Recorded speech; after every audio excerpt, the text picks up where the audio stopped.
전 세계 최고의 축구 리그 중 하나인 영국 프리미어 리그에 진출한 손흥민 선수는 최고의 시즌을 보내고 있습니다. 차범근 감독이 분데스리가에서 기록한 이래 깨지지 않았던 한 시즌 최다 골수인 17골을 넘어서서 19골을 기록하고 있습니다. 이는 유럽으로 진출한 아시아 선수의 한 시즌 최다 골 기록이기도 하며 현재 프리미어 리그의 득점 순위에서도 2위인 대단한 기록입니다. 새로운 역사를 쓰고 있다고 해도 과언이 아닙니다. 손흥민 선수의 이러한 성공엔 아버지 손흥정 감독의 가르침이 큰 역할을 했습니다. 손흥정 감독은 프로축구 초창기에 현대 호랑이 소속으로 2년간 프로 선수로 생활했으나 큰 부상 이후 28살의 나이에 선수 생활을 끝내게 됩니다. 이후 자신의 축구에서 부족했던 점들을 깊이 성찰한 끝에 자신의 실패를 대물림하지 않겠다는 생각으로 축구에 관심과 재능이 있었던 두 아들에게 축구를 가르치게 됩니다. 그의 축구 지도법은 기존의 것과는 많이 달랐습니다.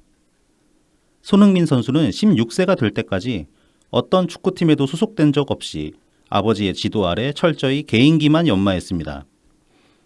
그런 그의 지도법을 두고 기존 축구계에서는 이단 취급하기에 이르렀지만 16세가 되어 중고등학교 팀에서 뛴 지 7개월 만에 손흥민 선수는 16세 이하 국가대표팀에 발탁되어 손흥정 감독의 지도법이 틀리지 않았음을 입증하게 됩니다. 유소년기에는 철저히 기본기 연마에 집중하게 지도했으며 기존 선수들에게 부족했던 학업과 인성교육도 소홀히 하지 않았습니다. 선수로서의 성공에 절대 자만하지 말라고 가르쳐왔으며 각광을 받게 된다면 그것은 오로지 하늘이 주신 기회일 뿐이라고 겸손함을 강조해왔습니다. 단독 득점 기회를 잡았더라도 만약 그라운드에 부상으로 쓰러진 선수가 보인다면 미련 없이 볼을 밖으로 차내어 부상당한 선수를 배려하라 말했습니다. 축구보다 사람이 먼저라는 말입니다. 젊은 세대를 소모품처럼 이용하지 않고 기초부터 착실히 쌓아가게끔 배려하는 것. 매사에 감사와 겸손한 마음으로 임할 것. 무엇보다도 사람이 먼저임을 잊지 말 것. 손흥민 선수가 세계적인 선수가 된 것도 대한민국이 세계적인 국가가 된 것도 비슷한 가르침들 속에서 이뤄낸 것들이 아닌가 싶습니다. 지금 민주당이 잊어버린 가치들이기도 한 것 같아 씁쓸하기만 합니다. 안녕하세요. 오늘은 5월 7일 토요일입니다. 이번 주 나이브TV 문을 열겠습니다. 저는 나이브TV 블랙하우 BC입니다. 자, 호구맨님. 네, 호구맨입니다. 네, 호구맨님 한 주간 안녕하셨나요? 네, BC님은 안녕하셨습니까? 네, 예, 괜찮았습니다. 괜찮은 한 주를 또 보낸 것 같습니다. 지난주에도 이런저런 사건들이 많았죠. 예. 정치권에서만 보면은 구질구질한 일들도 있었고 주로 구질구질한 일들이었지 일들도 있었고가 아니라 이제 그 대통령님이 이제 퇴임을 앞두시게 되니까 퇴임 이제 이 방송 나갈 때면은 아마 마지막 날이겠죠. 네. 월요일 날 아마 업로드 될 테니까 대통령 이제 퇴임하시고 나면 진짜로 저희도 이것도 이제 정치 평론이라면 평론인데 진짜로 더러운 소리밖에 할 게 없는 그런 시절이 오지 않을까. 어떠한 미담도 없는 거의 없는 기대할 것도 없는 그런 이제 시절이 오지 않을까 그런 생각이 듭니다. 대통령님 여기 대본에는 안 적었는데 보면 이제 어린이날 마지막 공식 행사를 하셨어요. 네네. 저도 오늘 이제 모자를 쓰고 왔다가 지금 녹음한다고 거꾸로 쓰고 있는데 네, 대통령님께서 그렇게 네. 모자를 거꾸로 쓰셨죠. 그걸 처음 봤어요. 그런 사진. 예, 지금까지. 맞아요. 되게 좀 처음 봐서 어색한 면도 있는데 좀 장난꾸러기 같기도 하고 의외로. 네네. 근데 대통령님은 진짜로 그게 있어. 어떤 식으로든 간에 꾸며놔도 그 꾸밈에 어울려 이렇게 녹아드는 그런 면이 있어요. 네. 그러니까 체형 같은 거랑 상관없이 그냥 사람만 놓고 보면 모델하면 정말 잘할 것 같다 그런 생각이 들어요. 그냥 머리 펴놔도 그 사람인 것 같거든. 어떤 식으로 꾸며놔도. 항상 최선을 다하시는 그런 자세 때문에 그러신 거 아닌가 싶기도 하고. 어린이들이랑 놀면서 굳이 막 최선을 다할 그냥 진심을 하면 다하는 거지. 그럼 최선은 좀 아니지 않을까? 그렇죠. 진심을 다한다는 게 그게 더 잘 맞겠네요. 예. 어린이들이랑 막 그때 같이 뛰고 그랬는데 거기서 최선을 다하시면 곤란하지 않을까.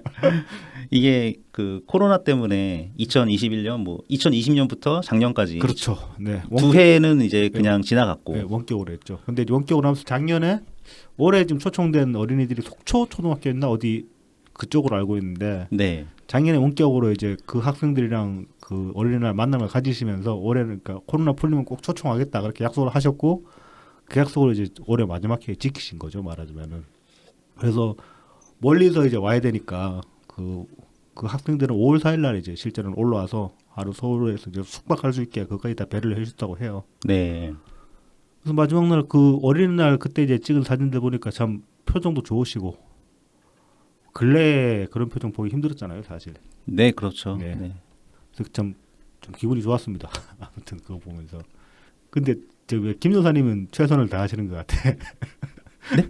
김 여사님은 진심이 아니라 최선을 다하시는 여사님. 것 같아. 예전에 그 어린이날 사진 보면은 그때도 이렇게 이거 뭐지 공에다 이렇게 그 오잠이라 그러는데 그 터트리는 거. 네. 그거 던지는 사진 찍힌 것도 보면 이 악물고 막 던지시거든. 근데 이번에도 보면은 이렇게 종이 비행기 날리는 사진이 찍힌 게 있는데 네. 이렇게 대통령님 가볍게 던지시는 것 같은데 김 여사님은 좀 이렇게 팍 힘줘서 던지시는 것 같더라고. 매사에 열심히신 김 여사님. 네. 아, 김정숙 여사님도 이제 내일 모레가 되면 네. 아니구나. 3일 뒤에 네. 이제 양산으로 같이 내려가시죠. 뭐 실질적인 업무는 거의 끝났다고 봐야죠. 주말이니까 월요일날 근데 무슨 또 싱가포르 대통령 뭐 방한 잡혀 있다고요? 그날? 네네. 3월 아니 3월이란다. 5월 9일에 네. 싱가포르 대통령과 이렇게 만남이 있다고 합니다. 그 양반은 굳이 만나려면 대통령님이 배려해서 윤석열 데려와도 될 것 같은데 윤석열이 그런 거 별로 안 좋아하려나 모르겠다. 윤석열 만나야 될 텐데 그 양반은 왜 문재인 대통령을 정말 좋아하는가? 글쎄요. 뭐, 싱가포르를 하면은 이제 그 도널드 트럼프 대통령하고 당시 이제 미국 대통령하고 이제 김정은 국방위원장이 아니지. 김정은 최고 지도자, 북한의 최고 지도자하고 만남이 있었던 장소 마지막 만남이 싱가포르였던가? 결별되던. 네, 결별됐던 예. 거. 그게 제일 먼저 떠오르더라고요. 마지막 날까지도 그런 행사가 잡혔다는 게 참 이례적이라는 그런 생각이 드네요. 예. 뭔가 필요가 있으니까 그렇겠죠. 이 시간에 네. 문재인 대통령의 정말 임기 마지막 날에 굳이 그때 만나러 오는 거겠죠. 그렇겠죠. 네, 뭐 예. 저기 대통령 한번 움직이려면 드는 경비가 장난이 아닌데. 그렇죠. 예, 그러면은 본격적으로 이제 문재인 대통령 마지막 주에 보내드리는 라이브 TV 이야기를 하기에 앞서서 저희를 도와주시는 고마운 분들 소개해드리고 본격적인 내용으로 들어가겠습니다. 후원 계좌를 통해서 친절한 이순씨님, 강동억님, 달탄양님 후원해 주셨습니다. 감사합니다. 그리고 팟빵을 통해서 어용방자님 후원해 주셨습니다. 감사합니다. 감사합니다. 그리고 저희 라이브 TV와 함께하는 강제 네, 제공 네. 라이브 TV와 함께하는 파트너 소개해드리고 시작하겠습니다. 컴닉스 컴퓨터입니다. 부산 사하구 괴정로 221 사하시장 복개로 입구에 있습니다. 컴퓨터 조립 수리 전문점이고요. 원하시는 사양에 맞는 최적의 견적으로 조립부터 세팅까지 완벽하게 마무리해 드립니다. AS와 고장 수리뿐만 아니라 원격 지원 및 업그레이드도 가능하니까요. 부담 갖지 마시고 언제든지 문의 주세요. 070-8742-9595입니다. 사실 이런 광고는 우리가 받아야 될 게 아니라 무슨 리니지만 하는 유튜브 그런 데서 받아야지. 그것도 좀 팔릴 텐데. 그렇죠. 게임이 좋은데 게임 쪽이 우리 방송은 아무래도 모바일로 보시거나 들으시는 분들이 많을 테고 그러니까 참 이 도움이 안 되는 것 같아. 그러니까 강제 제공이죠. 네. 또 요새 그 그래픽 카드 가격이 좀 떨어지고 있다는 그런 내용을 유튜브 썸네일을 통해서 이렇게 제목으로만 본 것 같아요. 그거 떨어진다 그래도 또 떨어진다 싶으면 또 금세 치고 올라올 것 같은데요. 그러면 그 코인 발굴하는 인간들 때문에. 네, 그래서 GPU 가격 한번 확인해 보시고요. 관심 있으신 분들 찾아보시고 뭐 컴퓨터를 맞추시는 것도 나쁘진 않을 것 같습니다. 네, 자리를 해드립니다. 커뮤니티 컴퓨터 실력 있습니다. 네, 그리고 맞아. 인텔에서 이제 새로운 CPU가 나왔거든요. 네. 12세대 CPU가 나왔는데 네. 그게 이번에는 좀 물건이 제대로 나왔다는 것 같더라고요. 하지만 저는 살 일이 없습니다. 한 10년 지나면 모르겠다. 네. 호구매님 사시라는 게 아니고요. 우리 저희 청취자분들께 알려드리는 겁니다. 네, 저도 컴퓨터 잘 몰라서 근데 그런 얘기 들어보면은 좀 흥미가 생기더라고요. 자, 그리고 컴리스 컴퓨터에 이어서 달품은 농장입니다. 트위터 달품은 농장 @ DALPUMEUN 인스타그램 달품은 농장 _ 농사짓는 문파 @ DALPUM 숫자 1입니다. 신선하고 고급스러운 청란, 청개육, 친환경 우렁이쌀, 고춧가루, 참기름, 들기름, 서리태 콩, 찰옥수수, 고구마, 미숫가루까지 다양한 제철 농산물을 만나보세요. 네, 이제 본격적인 이제 그 농산물들이 많이 재배되고 이제 수확되는 시즌이 다가오고 있으니까 네, 슬슬 다가오고 그렇죠. 있죠. 이제 다루는 품목들이 계절마다 이렇게 팍팍팍 늘어날 겁니다 아마.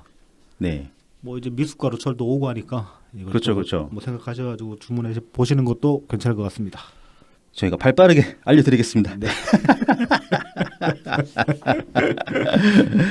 네, 그러면 이제 본격적으로 이제 이번 주 얘기로 넘어가 보죠. 네. 처음 다룰 소식은 이제 5월 1일 날 지난 5월 1일 날그 대통령님 트윗입니다. 요날 이제 또 트윗이 뭐 사실 내용면으로 보면 크게 다를 만한 그런 뭐 새로운 내용 같은 건 없는데 이 트윗의 어떤 의지 같은 게 좀 짚어볼 만하다 싶어가지고 그래서 가져왔습니다. 대통령 트윗을 읽어드리자면은 노동은 지루하게 반복되지만 조금씩 겸손하게 세상을 좋은 방향으로 밀어갑니다.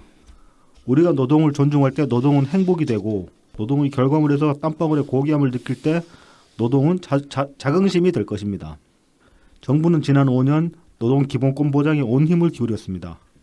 ILO 핵심 협약을 비준했고 최저임금 인상과 52시간제 시행으로 노동 분배를 크게 개선했고 일과 생활의 균형의 진전을 이뤘습니다. 특히 코로나 위기 이전의 고용 수준을 조기에 회복한 것은 봉쇄 없는 방역의 성공 덕분이었습니다. 노동은 고용 안전망의 보호를 받아야 합니다. 정부는 사각지대에 놓인 예술인, 특수형태 근로종사자, 플랫폼 종사자에 대한 고용보험 적용을 확대하여 전국민 고용보험 시대로 한 걸음 더 나아갔습니다. 중대재해처벌법의 시행이 산재사고의 획기적인 감축으로 이어지길 기대합니다. 우리는 코로나를 이겨내며 필수 노동자의 현실이 얼마나 고마운지 알게 되었습니다. 노동의 숭고함은 우리가 발견하는 것이며 우리의 인식을 바꾸는 것입니다. 노동절을 맞아 보건의료와 돌봄 서비스, 환경미화, 배달운송 노동자들을 비롯해 이 나라의 모든 노동자들께 다시 한번 깊은 존경과 감사 인사를 드립니다. 라고 적어졌는데 여기서 이제 뭐 많은 분들이 느끼셨겠지만은 특이할 만한 게 노동절이라고 하셨어요. 굳이.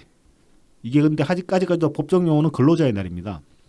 네, 그래서 달력에도 근로자의 날이라고 써있죠. 네. 왜 대통령님이 노동절이라고 표기를 하셨을까? 굳이 다른 사례들을 보면 용어의 어떤 중요성을 굉장히 많이 강조를 하셨고 대표적인 게 이제 그 지역 화폐랑 지역 상품권. 네, 지역 상품권 그게 공식 용어는 지역 상품권이더라고 그렇게 말씀을 하시면서 지역 화폐라고 쓴 게 어떤 이제 혼란을 야기시킬 수 있다 그런 말씀까지 하셨는데 여기서는 공식 용어가 아닌 이제 노동절이라는 말씀을 하신 거는 이것도 어떤 의도가 있다고 봐야 되는 거거든요. 네네. 그래서 이제 왜 노동절이라고 쓰셨을까? 그걸 한번 이제 짚어보자는 의미로 이제 가져왔습니다. 보면은 일단 이제 근로하고 그럼 노동의 차이가 뭐냐?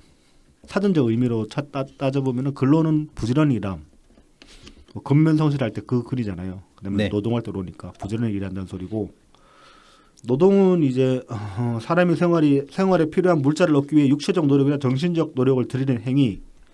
그러니까 이제 노동을 부지런하게 하는 걸 근로라고 말한다는 거죠. 말하자면은. 그런데 이제 실제로는 이게 사전적 의미는 이런데 학술적 의미로는 두 단어가 거의 차이 없이 쓰이고 있다고 합니다. 아, 네. 그러니까 근로라는 단어도 학술적인 의미로 사용이 되고 있다는 거군요. 네. 그러니까 뭐 일반적인 뭐 논문 같은 데서는 그렇게 차이 없이 쓰고 있다는 얘기인데 이게 정치적인 의미로는 좀 달라져요. 사회적인 의미나. 이 근로라는 용어가 본격적으로 우리나라에서 이제 쓰이기 시작한 게 그 일제 강점기 때라고 합니다. 그래서 이제 말하자면 시킨 대로 부지런히 해라 그냥 일만 열심히 해 일이나 열심히 해라 뭐 이제 그런 의미로 이제 많이 쓰였다고 해요. 그래서 이제 강제노역에 우리나라 국민들을 일제가 많이 부려먹으면서 근로봉사대, 근로정신대 이런 명칭을 썼다고 해요. 그러면서 이제 이후에 이제 그 박정희 정권 때 그때 보면 또 근로자라는 이름으로 이제 경제 개발을 위해서 노동자들을 내몰면서 근로정신이라는 용어도 썼었고 이 말하자면 이 근로자가 이제 그 고도 개발 고도 경제 성장식 성장기에 그때 이제 노동자들의 희생을 강요하는 그런 이제 의미로 많이 쓰였다라고 이제 해석을 하고 있는 거죠. 그래서 보면은 사회적 관점으로 보면은 근로자는 고용된 사람, 누군가한테 고용된 사람, 협의의 개념으로. 반면에 노동자는 그냥 일하는 사람 전부를 말하는 겁니다. 그러니까 뭐 자영업자든 월급쟁이든 상관없이 모든 사람 일하는 사람들은 다 노동자다 이거예요. 네, 그 네. 노동자라고 말하는 반면에 근로자라고 해버리면 월급쟁이 이게 축소가 되는 거죠 훨씬. 월급쟁이나 뭐 일당쟁이까지 들어가지 뭐 그러니까 어떤 실업자는 고용된 사람 뭐 계약직이든 정규직이든 비정규직이든 상관없이. 네, 네. 그래서 또 영어로도 굳이 따져보면 근로는 워크라고 해석을 한다고 합니다. 이제 그래서 그 워크가 이제 부지런히 일하는 것. 이거 노동은 레이버는 보통 그 뭐 노가다나 기능공, 생산공 이런 사람들 레이버라고 이제 몸 써서 일하는 사람들 레이버라고 많이 말하거든요. 근데 이제 영어로 해석하면 노동은 이제 레이버로 해석이 된다고 해요. 아, 사무직은 그러면 이 레이버를 쓰지는 않는. 사무직은 아마 워커라 오피스 레이버라는 말은 저는 들어본 적이 없어요. 그래서 이제 말하자면 근로자는 주체성 없이 시킨 대 일하는 사람. 네. 이라는 이제 의미를 내포하고 있는 거고 그게 전부는 아니지만 그 뜻에는 이제 의미를 내포하고 있다고 볼 수 있는 것이고 노동자는 주체성 있게 서로 소통하며 동등한 입장에서 일하는 사람이라고 이제 정의를 할 수가 있는 거죠. 네네. 그래서 이제 노동자라는 개념은 사회의 주체이며 노동 3권의 권리를 행사하는 주체 이렇게 이제 뭐 이건 아마도 그 노동계의 입장일 거예요. 우리나라 노동계의 입장. 그래서 이 노동절은 그럼 언제 생겼냐? 1886년에 이제 미국에서 처음 생겼다고 해요. 이게 하루 8시간 노동을 쟁취하기 위해서 이때 총파업을 전개한 날이 1886년 5월 1일이라고 합니다. 아, 메이데이. 네네. 그래서 이날을 이제 우리가 그 뒤로 이제 노동절이라고 부르게 된 거죠. 그래서 이제 우리도 일제 강점기 때 처음 이게 들어왔는데 1923년에 노동절 행사가 시작이 됐는데 이승만 정권 때 대한노총이 창립되면서 그 창립 기념일 대한노총 창립 기념일이 3월 10일로 날짜가 바뀌었대요 한번. 그러면서 이승만이 당시 한 말이 메이데이는 공산 괴뢰 도당의 선전의 도구로 이용하고 있으니까 반공하는 우리 노동자들이 경축할 수 있는 참된 명절이 제정되도록 하라라고 명령을 해가지고 그렇게 바뀌었다고 합니다. 그랬었군요. 그 뒤에 이제 박정희 정권 들어서면서는 63년부터는 노동절이라는 명칭도 이제 근로자의 날로 바꿔버렸고 이게 지금까지 쭉 이어져 오고 있는 거예요. 그런데 다만 이제 이 그 문민정부 시기 때, 그러니까 이제 김영삼 정부 때 1994년에 다시 5월 1일로 그 근로자의 날이 그러니까 복원이 됐다고 합니다. 말하자면. 네. 그러면서 이제 문재인 정부 들어가지고 그 정부에서 공식적인 발언으로 이 근로 대신 노동이라는 말을 많이 썼어요. 그러고 그 2020년 6월에 민주당의 이수진 의원이 근로자의 날 제정에 관한 법률 전부 개정안을 발의를 했는데 이게 이제 이 법안의 이제 골자가 다시 노동절로 바꾸자 근로자의 날을 이제 이 법안을 발의를 했었고 그리고 또 작년 3월 8일에는 그 한노총 민주당 고위급 정책협의회에서 당시 이낙연 대표가 5월 1일을 이제 노동절로 바꾸는 명칭 변경을 이번 3월 임시국회안에서 처리했으면 좋겠다라고 이제 좀 강하게 의지를 표명을 하셨어요 당시에. 네네. 그랬는데 작년에 이제 결국 환노위에서 이게 엎어졌어요. 통과가 안 되고. 그래서 이제 대통령님도 굳이 그 공식 용어인 근로자의 날이라는 그 용어를 안 쓰시고 노동절이라고 쓰신 거는 좀 더 이제 그 일하는 사람들을 중심으로 두고 주체적인 입장으로 두고 그렇게 이제 말씀을 하신 거라고 볼 수 있는 거죠. 네. 어쩌면 당연한 일이죠. 대통령님이 원래 정치권에 안 계실 때 하셨던 일이 뭡니까? 노동인권 변호사잖아요. 네, 네. 여기에 관해서 누구보다 잘하시는 분인데 또 그 얘기하니까 갑자기 또 은수미 생각난다. 자기가 청와대 들어와서 대통령한테 뭐 노동권을 가르치겠다고 지랄하고 진짜 반장에서 주름 잡는 것도 아유 정도가 있지. 그 바닥에서 몇십 년을 사람들 그 힘든 사람들이랑 같이 싸웠던 사람인데 원수미가 참. 뭐 노무현 대통령이나 문재인 대통령께서 이제 변호사 시절에 네. 뭐 그 노동자들을 돕기 위해서 재판하셨던 그 판례만 공부를 해도 그런 말 함부로 못할 것 같은데 한두 건이었겠습니까? 그렇죠. 그런 게. 그리고 뭐 그냥 뭐 재판만 하신 건 아니고 그냥 그야말로 그 바닥에서 노동자들이랑 같이 뒹구신 분들인데 그걸로 돈 버시려고 하신 것도 아니고 뭐 자기 주머니 털어가지고 도와줘가면서 하셨던 분들인데 그리고 노동 변호사로서의 이력만 놓고 보면은 노무현 대통령보다 문재인 대통령이 더 길걸요. 그 사무실 열고 노무현 대통령님은 노동 변호사로 좀 활동하시다가 정치권으로 바로 넘어가셨으니까 그 뒤에도 이제 문재인 대통령님은 계속 남아서 부산에서 변호사 생활을 하셨으니까 아마 한 10년 정도 한 10년까지는 모르겠다. 아무튼 몇 년 정도는 더 그 노동 변호사 커리어만 따지면은 네. 문재인 대통령이 더 기실 겁니다. 아마 제가 알기로는.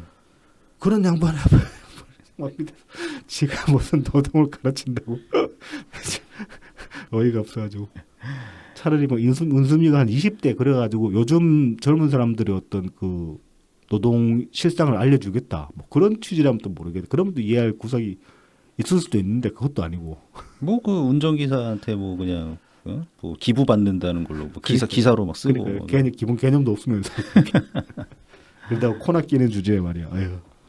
네, 그래서 이거에 참 아쉬운 부분이죠. 우리 정부가 문재인 정부가 지난 5년 동안 했던 것 중에 이제 이 내용이 있죠. 그 ILO 네. 국제 노동기구던가 이게 네네. 해석을 하면 네네. 네, 국제 노동기구에서 권고사항 같은 거 있었어요. ILO 협약을 그 동안에 예. 문재인 정부 들었어도 초창기에 바로 이 협약에 가입을 안 해가지고 노동계에서 좀 말이 있었어요. 아니 끊을 때나 이명박 때는 이해를 하겠는데 민주정부 들어왔는데 뭐 왜 이게 안 되고 있냐 그랬는데 뭐 결국 했어요. 네, 뭐 안 하려고 안 하는 게 아니라 이런 건 보면 항상 바로바로 하는 것도 아니고 준비를 거쳐가지고 하는 거니까 뭐 당시에 이제 그렇게 그 불만을 제기했던 분들의 어떤 심정을 이해 못하는 바는 아니지만은 그걸 또 그런 거 또 무시할 만큼 개념 없는 분도 아니고 그쪽에 대한 노동권에 대한 개념은 당신들보다 훨씬 철두철미한 분들이라니까 사실은. 네, 그래서 주 52시간도 시행하게 됐고요. 네. 그래서 그걸 이어받으려고 하셨던 분이 이제 이낙연 전 대표였기 때문에 그렇죠. 네, 그러니까 이런 일과 그다음에 그 사람의 삶, 그래서 사람의 삶을 보호해주는 그런 복지 제도가 서로 맞물려야 되기 때문에 그렇죠. 사실 네. 요 아까 요 트윗 소개하면서 처음에는 이제 뭐 별로 새로운 내용은 없다라고 말씀을 드리긴 했지만 사실은 요 짧은 트윗이 문재인 정부의 어떤 내치에 관한 것들은 함축되어 있는 그런 트윗이기도 합니다. 네네. 가만 보면은 이거 뭐 그냥 노동 이야기가 좀 말씀하신 것처럼 노동이랑 복지는 같이 연결이 되는 것이고. 그렇죠. 그게 또 경제죠. 네. 네. 그게 삶 자체지 뭐. 그렇죠. 네. 뭐 내치에서 굳이 빼자면 국방 정도만 제외하고 나면 내치에 거의 대부분이 들어가 있다고 볼 수 있는 그런 내용이기도 한 거죠, 사실은. 네네. 그래서 아쉽습니다. 네, 아쉽고 그게 뭐 어떤 형태로든 뭐 똑같지는 않겠지만 뭐 윤석열 정부에서도 좀 맥이 어느 정도 이어졌으면 좋겠고 뭐 최악의 상황을 봐서 좀 후퇴를 한다고 해도 네. 지금까지 해놓은 것들이 있기 때문에 완전히 망가지지는 않을 겁니다. 맞아요. 네. 이게 그리고 완전히 그 뒤로 돌아가는 게 이게 간단한 일이 아니거든요. 네. 저항이 그만큼 또 만만치 않을 수 그렇죠. 있기 때문에. 그건 못하죠. 그건 예. 줬다가 뺏는 거라면 진짜 폭동이 일어나기 때문에. 그럼요. 예를 들어서 뭐 주 52시간이 다시 뭐 주 60시간 아니면 뭐 68시간 이렇게 된다던가 이러면 이것도 굉장히 혼란을 야기시킬 수 있는 거니까요. 그렇죠. 자, 이어서 이제 그 마지막 5천 주례 회동 이걸 봅시다. 먼저 5월 2일 날 또 대통령 트윗으로 이제 먼저 한번 읽어 주시죠. 5월 1일 트윗. 네. 오늘 김부겸 국무총리와 마지막 오찬 주례 회동을 가졌습니다. 그동안 세 분의 국무총리와 총 148회 오찬 주례 회동을 했고 1,449건의 안건을 논의했습니다. 해외 순방 등 불가피한 경우 외에는 거르지 않았던 정례적인 주례 회동은 대통령과 총리 또는 내각 간에 국정 전반에 대한 소통과 협의의 장으로 자리매김하면서 원활한 국정 운영에 크게 기여했고 책임 총리제의 기반이 되었습니다. 그동안 국정 현안을 정리하고 부처 간 쟁점을 조율하면서 협의해 주신 이낙연, 정세균, 김부겸 세 분 총리님들과 국무조정실장, 총리실 공무원들의 노고에 감사드립니다. 자, 이런 트윗을 5월 2일 날 대통령님이 올리셨고 5월 3일 날 연 대표님이 또 이 관련해서 트윗을 올리셨어요. 네네. 그 내용을 보면은 대통령과 총리의 오찬 주례 회동이 지난 5년 동안 148회 있었군요. 문재인 대통령께서 며칠 전 SNS를 통해 그렇게 밝히셨습니다. 주례 회동은 책임 총리제 실현과 국정 수행 원활화를 위해 시작되었습니다. 처음에는 제가 주례 보고라는 이름으로 기획해 보고 드렸습니다. 그것을 대통령께서 주례 회동으로 고치셨습니다. 총리의 위상을 배려하신 것이었습니다. 그때그때 내각이 직면한 가장 중요한 국정 현안들의 처리 방향을 보고드리고 대통령과 협의했습니다. 때로는 긴박하게 때로는 편안하게 말씀을 드리고 들었습니다. 그런 과정을 통해 국정을 질서 있게 관리할 수 있었습니다. 차기 정부가 어떻게 할지는 아직 모르겠습니다. 지난 정부의 경험을 더 발전시켜 주시길 바랄 뿐입니다. 여기서 보면 이제 그러니까 이낙연 대표가 처음에 이제 이거를 제안을 하신 모양인데 주례 보고라는 이름으로 제안을 하셨는데 대통령이 굳이 이제 주례 회동으로 고치셨다고 하죠. 네네. 그러니까 이런 게 원래부터 있었던 게 아니었나 봐요.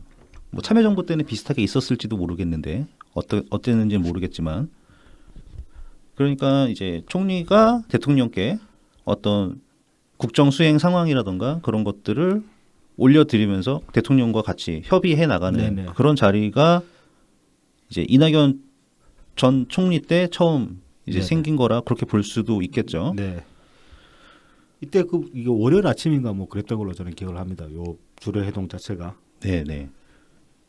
그러면서 그 정권 초기에 그때 이제 잠깐 어디 뉴스에나 다큐에나 그런 데서 이제 나왔던 걸로 보면은 그 일주일간 주간 이제 그 온라인 동향 같은 거를 보고서를 만들어가지고 이낙연 대표님이 이낙연 당시 총리님이 월요일마다 보고를 올린다고 그렇게 이제 말씀하시던 그런 기억도 나오고 그래요. 그러니까 이게 그 매주 월요일에 있었던 거잖아요. 네네. 그러니까 또 대통령께서는 이제 수석 보좌관 회의가 또 따로 있고, 네. 그 다음에 이제 국무회의, 네. 그 각 장관들과 총리까지 함께하는 국무회의가 또 따로 있고 그렇죠. 네. 그러니까는 그런 것 회의랑 다르게 별도의 날짜로 네. 총리랑 딱 단독으로 만나는 예 대통령과 네. 총리가 만나서 국정을 예. 국정 현안을 협의하는 네. 그런 자리가 있었다. 되게 심도 있게 이야기를 하는 거죠. 네네. 야 이게 참 좋은 시스템인 것 같은데요, 그죠?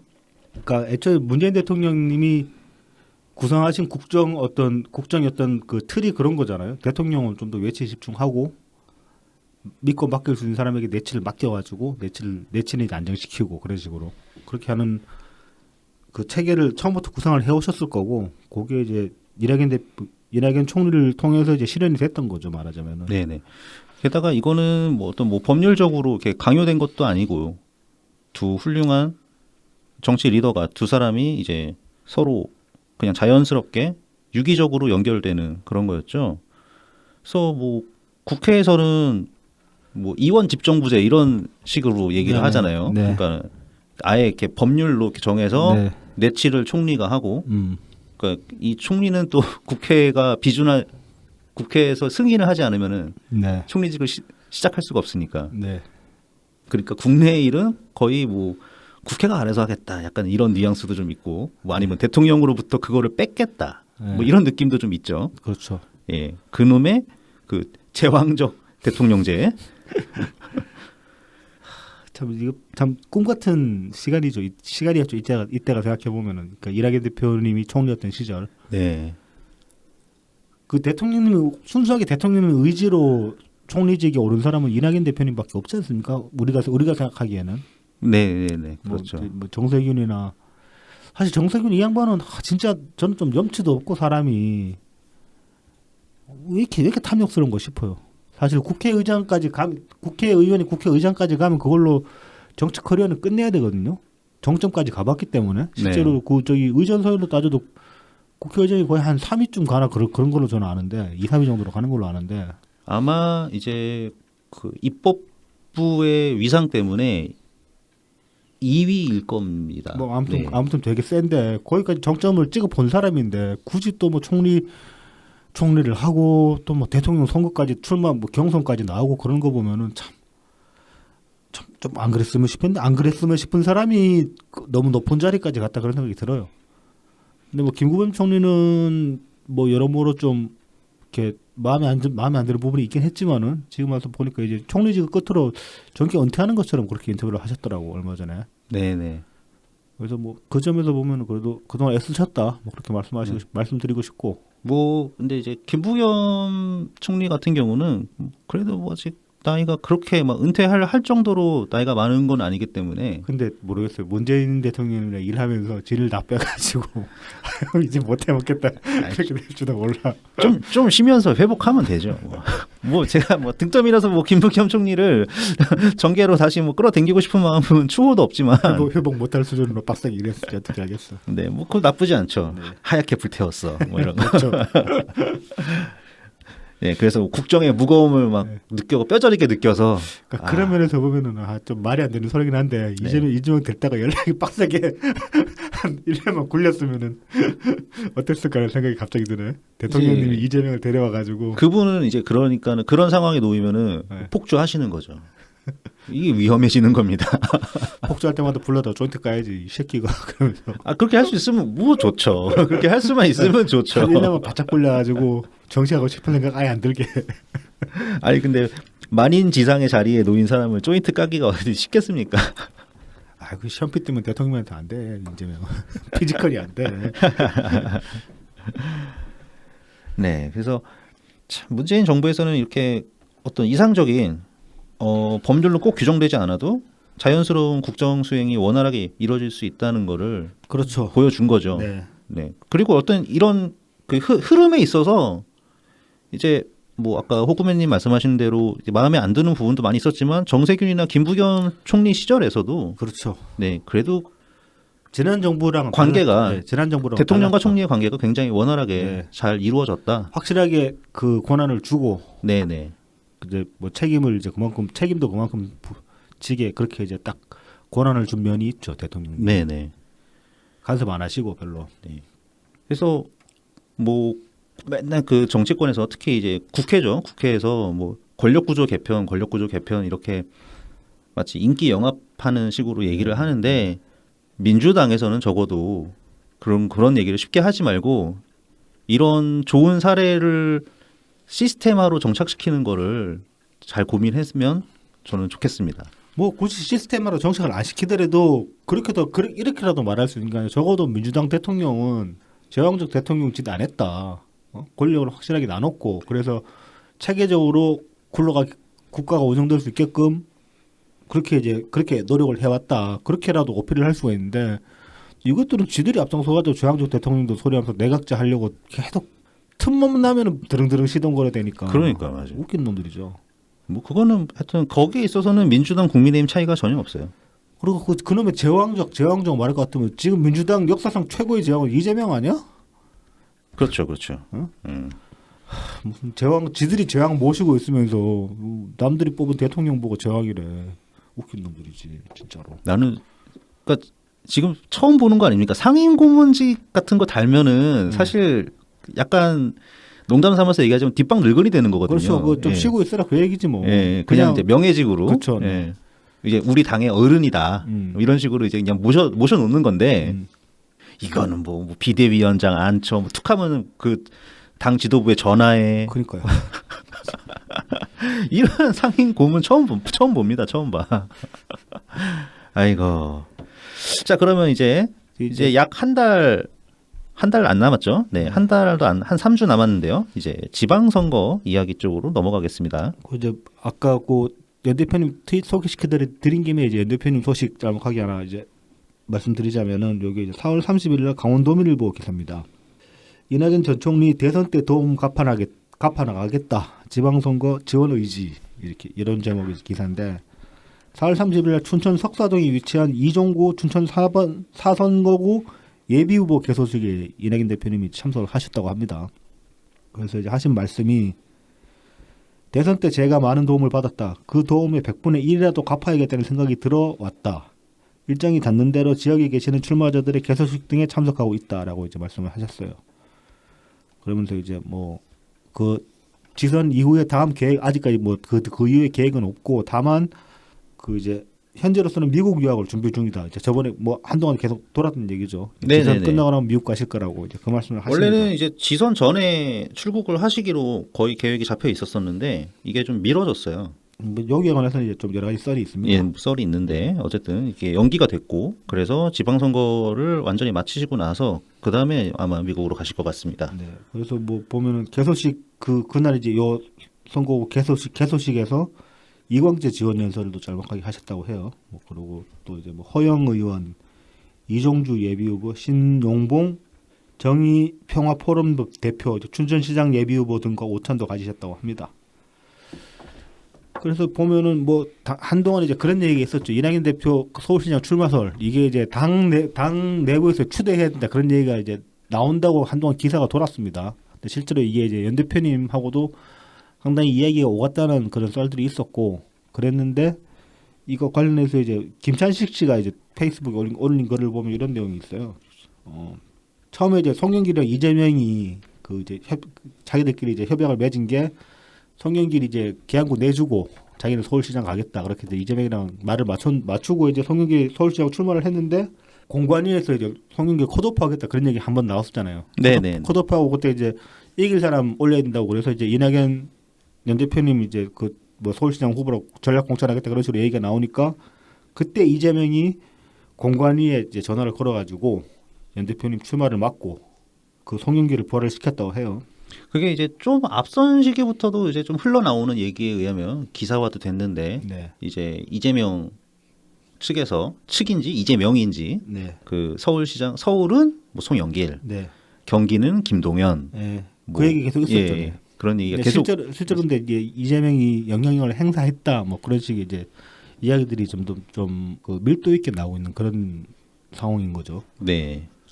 그러고 나서 이제 그 뒤에 또 박지원 혹은 이제 개딸들이 이재명 개항을 출마 어떤 분위기를 바람잡이를 하려고 드릉드릉 됐어요. 네네. 얼마 전까지도 계속 이제 뭐 이재명을 개항하라 이따리 이상한 말 만들어가지고. 네, 뭐 어제짠가 뭐 얘기 들어보니까는 뭐 5일 됐다 뭐, 뭐 그런 식으로 떠드는 가 본데 화장실 좀 쓰게 해달라.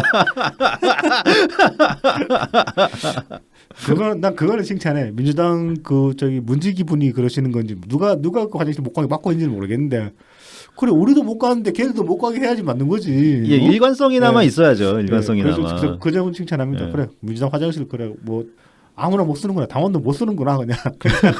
앞으로 그렇게 생각하면 되니까. 개딸들도 못 갔다는데 뭐 개딸 여러분들은 그 옆에 폴바색 가세요. 그러고서 그냥 가시면 안 되고 커피 많이 팔아주십시오. 커피 한 잔 나 같은 하시고. 거지 새끼도 거기 화장실 많이 써서 커피 많이 팔아줬다. 아이고 참. 거기 그 저기 힘드시면 KFC 가시면은 그 맥주 맛있거든요. KFC 가서 치킨에 맥주 한 잔씩 하고 또 앉아 계시든지 하시고 열심히 하십시오. 개딸분들. 네, 그래서 뭐 좀 꼽사리로 얘기를 하자면은 지금 여러 군데에서 이렇게 전략 공천으로 후보가 결정되는 곳들이 좀 있어요. 많아요. 네. 근데 그 중 하나가 제주을입니다. 네네. 제주을에 원래 제주을 의원이 이제 오영훈 의원이었어요. 네네. 그러니까는 그 지난 대선 경선 때 연 대표님 비서. 네, 비서실장을 네. 하셨었죠. 이제 그분이 이제 제주시장, 제주시장이 아니라 제주도지사, 네. 제주도지사 후보가 되면서 네. 경선으로 결정이 됐죠. 제주도 그래서 이제 거기서 이제 6월 1일에 보궐선거가 치러집니다. 그래서 거기 후보가 두 사람이 이제 출사표를 던졌어요. 그렇죠. 한 사람이 이제 김한규 네. 전 청와대. 네, 청와대 다녀왔어요. 네, 청와대 비서관 출신이죠, 거기도. 네네. 김현장 출신 변호사고 지난 총선 때 강남구에서 출마하기로 네네. 했었고요. 대통령님하고 사진을 이제 나란히 찍은 사진도 있고. 네네. 그 다음에가 이제 현근택. 문제적 인물. 네. 현근택 네. 전 민주당 대변인. 현근택 이재명 따까리라고. 네.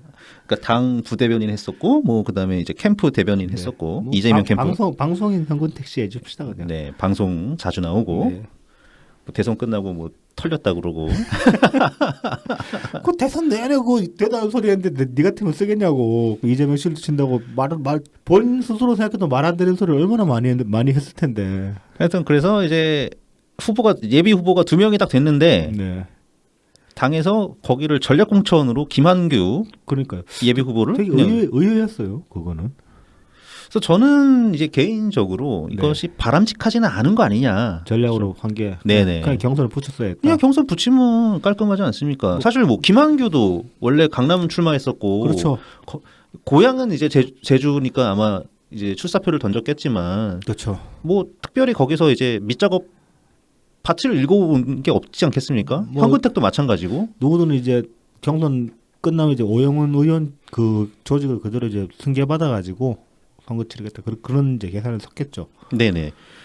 그런 식으로 이제 도와주기 마련이고. 저도 어쨌든 그래서 경선으로 그냥 해서 결정을 하는 게 그렇죠. 잡음 없이 깔끔한데 네. 왜 굳이 또 그거를 전략공천을 해가지고 현근택이 마음에 안 들기는 하지만 현근택이 얼마나 분하면은 그러니까 페이스북에 저도- 당이 개판 5분 전이라고. 그거는 아니에요. 그거는 그게 아니에요? 그 개판 5분 전이 최근에 쓰인 게 아닐 가능성이 높아요. 아 그래요? 페이스북에 아. 근래에 그 개판 5분 전이라고 쓴 트윗은 없다고 트위터에 왕수님이 네. 그럼 맞겠네. 왕수님 팩책 잘하시잖아. 아, 예, 그렇죠, 그렇죠. 팩책의 거의 왕 아닙니까? 아, 그렇죠, 그렇죠. 그 없다고 지워달라고 제 트윗에도 이렇게 올리셨길래 저도 잽싸게 지웠었거든요. 그렇군요. 아무튼 뭐 저도 그 비씨님 말씀에 동의는 하는데 이렇게 경선을 하고 경선 안 하고 왜 그러냐 싶긴 한데 다만 그래도 저는 현근택 막한 개 다 꼬셔가지고 저는 평상으로 인간이기 때문에 그렇게 중성을 바쳤는데도 현근택은 안 되나? 저는 이제 모르겠습니다. 원래 이제 현근택이 지난 지방선거 때 이제 후보가 되지는 못했지만 네. 용인시장 그렇죠. 네. 예비 후보로 출마도 했었고 네. 그때 뭐 화려했죠. 막 선대인도 나왔었고. 용인은 뭘로 보고 그러는 거야? 그다음에 뭐 그래서 왜 용인을 굳이 버리고 네. 참 애가 달았구나. 네. 하지만 뭐 현근택 변호사한테 이제 하고 싶은 얘기는 다 너를 크게 쓰려고 수도권 나가라고. 그래서 막은 거 아니겠냐. 그렇게 좋게 생각해라. 그렇게 현근택을 생각하면 짜증나 할 거예요. 자기가 저기 그 냄고기보다 못한 게 뭐가 있는데 그 이해찬한테 따져야지. 냉국이보다 뭐 인물이 딸려, 뭐 학벌이 딸려, 자기도 변호사인데 거기다가 네, 말빨도 현근택이 냉국이보다 나을 걸. 저는 뭐 말빨만 따지면 낫다고 봅니다. 네, 대변인도 했으니까 현근택은. 네네. 하여튼 뭐 모든- 냉국이 생각하면은 그럴 수 있죠. 모든 피지컬이 냉국이보다 자기가 나은데 냉국이를 뺏기고 자기는 뭐 쥐뿔 아무것도 아니고. 냉국이 괜히 그 줌 회의할 때 그 화면 꺼놔가지고 이 원인 제공 얼굴을 왜 못생기니? 어쨌든 그건 이따가 얘기할 거니까 넘어가고요. 일단 좀 공천이 좀 깔끔하지는 않다. 역시 당이 좀 어수선하다. 지금 보면은 그 범죄자율, 그러니까 전과자 비율도 굉장히 역대급으로 높고 네. 지금. 40몇 퍼센트, 40%가 훌쩍 넘는다는 것 같죠? 네, 그다음에 그 공천 과정에서 잡음들도 좀 굉장히 심하고 지금. 네. 제가 사는 동네에도 그 횡단보도앞에 오늘 보니까 저기 더불어민주당 공천 어쩌고 저쩌고 한 분 또 1인시 하고 계시더라고요, 할아버지분. 네네.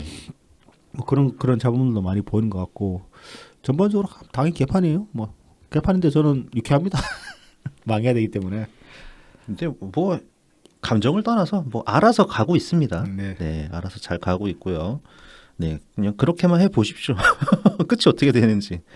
그래서 이제 좀 다음 이야기는 좀 제 사적인 원한인데 네, 네. 제가 이날 정말 화가 많이 나가지고. 뭐 원한이라기보다는 이제 제보죠, 제보. 네. 아니 뭐 제가 저한테 제보를 할 수 없으니까 제 사적인 아니죠. 원한이라고 청취자분들께 청취자분들께 이제 알려드리는 거죠. 5일날 하루 동안에 저한테 전화가 10통이 왔어요. 와, 진짜 많이 그것도 왔네. 한 6시간 동안 집중적으로. 이게 이제 뭐 지방선거 여론조사라고 왔는데 난 12시 20분부터 저녁 7시 15분까지 왔어요. 와, 그러면은 뭐 한 시간에 한 통도 아니고 그냥 막 두세 통씩 왔네. 한 3시간에 2통 이상, 그러니까 음. 2시간에 3통 이상씩 온 거죠. 네. 그래서 이제 02-850-8941 그다음에 02-860-7313 요 두 번으로 번갈아 가면서 왔어요. 와가지고 찾아보니까 민주당이 이제 그 경선 관련 유선 전화니까 받아달라고 이제 그 웹자보를 올렸는데 거기에 전화가 하루에 5번 온다고 돼 있는 거야. 그렇죠, 그렇죠. 두 번으로 10개가 왔으니까 이건 좀 말이 안 되잖아. 그래서 이날 하도 빡쳐가지고 전화를 해봤어요. 그러니까 중앙당사에 좀 따져보려고. 이번호는 틀림없이 전화해봤자 전화도 안 될 거니까 중앙당사에 따지려고 전화해 한 7시 한 20분쯤에 전화했는데 7시 15분에 마지막 전화가 온 걸 보고 네. 막 이렇게 막 어떡할까 싶다가 그냥 전화 한번 해보자 그래서 중앙당사에 전화했더니면 다 퇴근했네 이 새끼들은 또. 나는 퇴근하고 집에서 지들 전화 받아야 되는데 지들은 도망갔어. 저도 전화를 이렇게 많이 받지는 않았지만은 어젠가 그젠가에 네.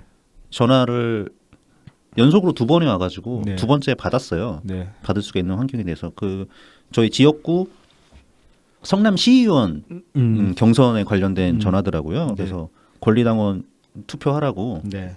뭐 그래서 그냥 최선을 다해서 그냥 찍고 그랬는데 그런데 이제 다른 지역에서 이제 SNS에서 들고 있는 걸 보니까 단체장 네. 이제 후보를 선출을 하는데 재미난 게 있더라고요. 그러니까 권리당원 투표, 대의원 투표 이 비율이 나오고 그 다음에 지역마다 조금씩 이름이 다른 것 같은데 무슨 뭐 배심원 이런 식으로. 예.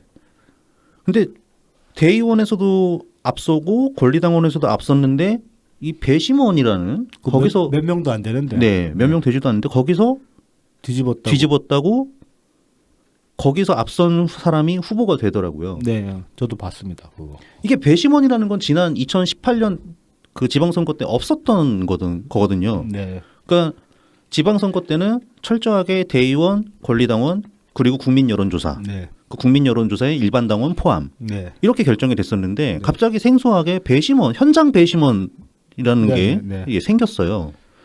그래서 이게 도대체 어떠한 과정으로 결정된 건지 모르겠습니다. 그러니까요. 네. 이게 우리 어떤 그 맥락으로 이 제도를 만든 건지도 모르겠고, 네, 뭐 배심원을 어떻게 선발하는지도 모르겠고. 그렇죠. 아무것도 알 수가 없어요 지금. 개판이에요 개판. 그러니까 좀 황당하더라고요. 이게 그러니까 이재명의 뜻인지, 뭐 아니면은 박지원 비대위원장의 뜻인지, 아니면은 뭐 공천위원장인 공천위원의 뜻인지, 네. 참 알 수가 없습니다. 갑자기 그러니까 못 보던 걸 갑자기 보는데 거기에 대한 맥락도 모르겠고 홍보도 안 돼 있고 그러니까 그런데 투표하라고 전화는 연락이 오고 전화하고 너무 심하게 많이 오고 사실 7시 넘으면 전화 안 해야지. 그리고 그렇죠. 보통 6시까지잖아요. 그렇죠. 채권 추심도 6시까지만 하고 그 뒤에 하면 신고 당하는 그런 세상이 됐는데 지들이 뭐 용거리 통폐라고 이게 무슨 정원 전화라고 7시 15분에 하고 있어. 그다음에 뭐 저 같은 경우도 뭐 제가 공지를 못 봐서 그런지 모르겠지만 네. 와, 갑자기 이제 투표하라고 그러니까 네. 야, 이게 오늘이었나? 이렇게 하고서 그냥 아무 준비도 안 돼 있는 상태에서 투표를 하게 되니까 좀 당황스럽더라고요. 저는 투표 안 했습니다. 예. 어차피 변별력도 없고 망해야 되기 때문에. 저는 뭐 해도 망하지 않을까 싶어서 그냥 했어요. 자, 그럼 다음으로 넘어가겠습니다. 자, 5월 2일 고용진 민주당 수석 대변인 브리핑입니다. 네. 성남FC 압수수색 이재명 상임고문 망신주기입니까? 아니라면 소문으로만 떠돌던 이재명 사법살인에 신호탄을 쏘려는 것입니까? 망신주기도 묵고할 수 없지만 사법살인으로 검찰공화국의 서막을 열려고 한다면 더불어민주당은 결코 용납하지 않을 것입니다. 뭘 어떻게 용납을 안 한다는 거지? 지들이 용납 안 하면 어떻게 했다는 거지? 뭐 알아서 해보시고. 네. 이거 진짜 이게 오래된 거거든요. 성남FC. 그렇죠. 예. 성남FC 그리고 단순하지 않습니다. 이 성남FC 하면은 이제 저희 그 진모 씨가 생각나죠. 네. 예. 그분이 여기서 버스 기사로 하다가 그렇죠. 그다음에 그 경기교통공사인가 뭐 어디로 네네네. 가서 뭐 좀 하다가 네. 이재명 캠프로 갔다가 네, 뭐 하여튼 이제 뭐 FC 후원금 의혹은 이제 14년부터 16년 때 있었던 일을 말하는 거고. 그렇죠. 이재명 성남시장 때.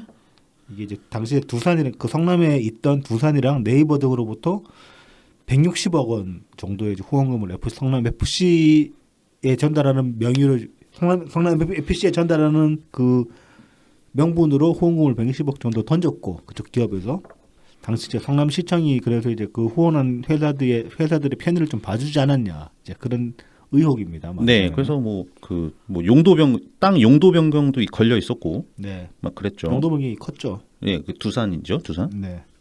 뭐 그 당시에 이제 성남 FC 구단주가 이제 그 성남시장이었으니까 그래서 이제 그 당일날 그 경기 분당 경찰서에서 5월 1일날 압수수색을 들어갔는데 뭐 이제 이것도 사실은 압수영장을 발부받은 지 3주가 지나서야 지금 이게 수색을 들어간 거거든요. 그렇죠, 그렇죠. 질질 끌다가 네네. 그래서 왜 이렇게 늦었냐고 이제 질질 끌었냐고 이제 그 질문을 하니까 그러니까 의혹을 가지니까 경찰 측에서 말하는 거는 뭐 그냥 수사팀의 수사 일정을 고려했다 그러는데 이것도 좀 개소리 같고 사실은 석연찮죠. 예, 예. 이거 수색 영장 발부했다 요 정보가 첩보가 뜨면은 시청에서는 당연히 준비를 할 테니까 그렇죠, 그렇죠. 뭐 짱 받고 폐기할 건데 폐기하고 갈 테니까. 근데 뭐 이거 관련해 가지고 지금 뭐 저기 뭐야 이 수석 대변인 브리핑에서도 이소를 했고 그다음에 그 개딸들도 이소를 하고 있는데 무슨 검찰의 사법 살인이다 그런 개소리를 하는데 이거 압수수색 주체는 경찰입니다. 경찰 지금 게다가 믿음직한 분나 경찰서 아니야. 검찰이 수사 지휘한 게 아니고 경찰이 법원에다가 압수수색 영장 청구해 가지고 그렇게 발부받은 거라고 이 케이스는 좀 무슨 무조건 그리고 이재명 건드리면 다 사법 살인이야. 오히려 만약에 정말로 이재명이 죄가 없으면은 이렇게 해가지고 죄 털고 나오면 훨씬 깔끔해지잖아. 참 뭐 대변인까지 나와서 이게 할 소린가 싶기도 하고 그래요. 좀 웃겨요 많이. 이게 이재명 하나만을 위해서 당 전체가 그냥 아주 쓰레기통이 돼가고 있죠. 자 이것도 이제 뭐 관련 있다면 관련이 있을 수 있는데 남양주 민주당 당원 500여 명 집단 탈당 여기서 이제 5월일날 열린뉴스통신이라는 데서 나왔습니다. 열린 거 시작하니까 영 느낌이 안 좋긴 한데 근데 이제 뭐 그 열린 까란 아니겠죠 이 기사를 다룬 걸 보면은. 그래서 이제 이거는 조광원 남양주 시장을 지지한다고 밝힌 더불어민주당 당원 300여 명 하고 이제 괄호 열고 추산 500여 명이라고 되어 있는데 요 추산이 이제 뒤에 나옵니다. 여기가 집단 탈당을 선언했다고 합니다. 그리고 이제 이들 중에는 현직 남양시 의회 의원들, 뭐 박성찬, 백선아 의원도 포함됐다고 합니다. 그래서 이제 관련해서 인터뷰를 보면은 남양주 이야기라고 이게 어떤 단체인지 찾아봤는데 잘 안 나오더라고요. 네. 안 잡히는데 아무튼 남양실 대표라고 하는데 그냥 저기 조공원 시장님 그 지지자 그룹인 것 같아요. 네. 여기서 보면 이분이 말씀하신 거 보면은 그 이날에 이제 같이 선언한 그 탈당계를 제출한 민주당 당원들이 한 300여 명 정도 되고.